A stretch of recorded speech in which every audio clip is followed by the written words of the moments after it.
Kasama natin si Christian Marilag na may 20 points, 5 rebounds, 4 assists, and 3 steals.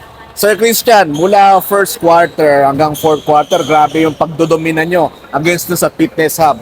Pero ano yung naging focus nyo para mapanatili sa inyo yung lamang and maglaro pa rin kung ano yung play ninyo? Ano lang, napag-usapan lang na go hard lang kami kahit kulang yung kalaban. Tsaka parang alam ko wala pa yata silang panalo. Pero pag-usapan namin na dapat laban lang, parang do or die yung laban. Alright sir, nakita rin namin kanina na bumulusok kayo nung fourth quarter despite na medyo rumaragasa rin yung kabilang team. Pero ano yung adjustment na ginawa nyo as a team and you individually? Ayun, kasi yung shooter kanina, sunod-sunod yung 3 points. So, medyo dinikitan ko na siya. Hindi na sumasablay eh. Ayun, dumikit eh. 30 yung lamang namin kanina, naging 15 na lang ata eh.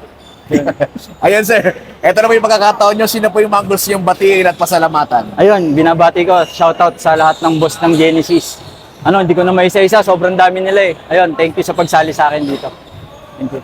Ang ating best player, Christian Marilag.